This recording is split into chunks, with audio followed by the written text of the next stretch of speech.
अरे कहीं ऐसे सरधा का मनवा में हमारा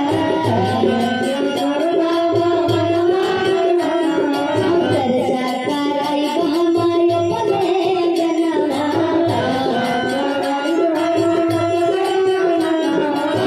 सरधा हमारे पूरा हमारे पिया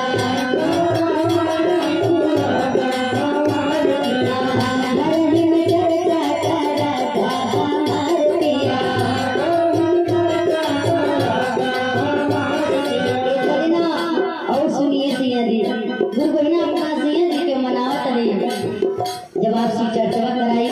तो हम अपन अंगना दुआर पर बढ़िया से गाय के गोबर से लीप के अपना अंगना के पावन पद अब भगवान भोलेनाथ के आसन लगाई अपना अंगना में। अब बड़ा प्रेम से भगवान भोलेनाथ के बोला ले कैसे अरे घर वाली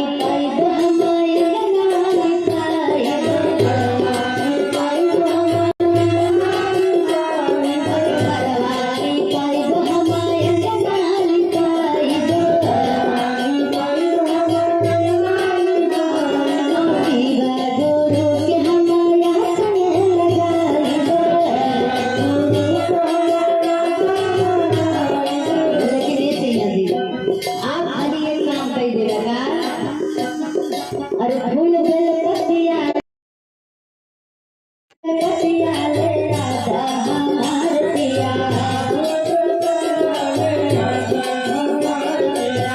हरही चर्चा का राधा हमार पिया।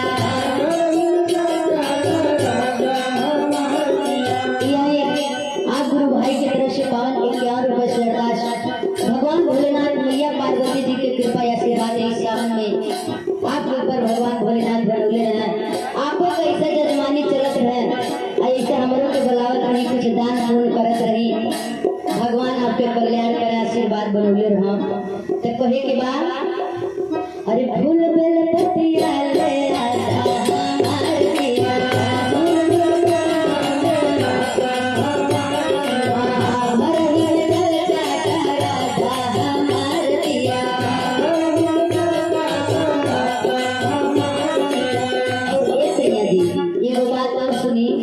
जब आप सरसवा कराई ना तो गुरु भाई गुरु बहना जितना नात बात बना गांव के समाज के लोग गुरु बहना गुरु भाई लोग बने सब करा के हम बोलाई सब करा के न्योता देती हमारा आंगना में श्री चर्चा होता।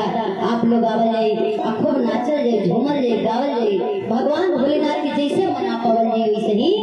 यही सावन में मनावल जाए। कैसे चर्चा में गावाई हम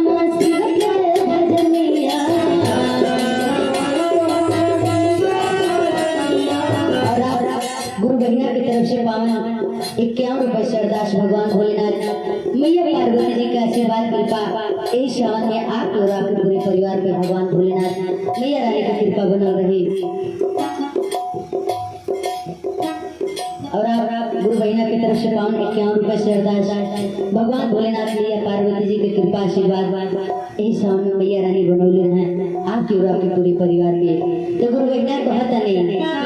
अरे चर्चा में गाई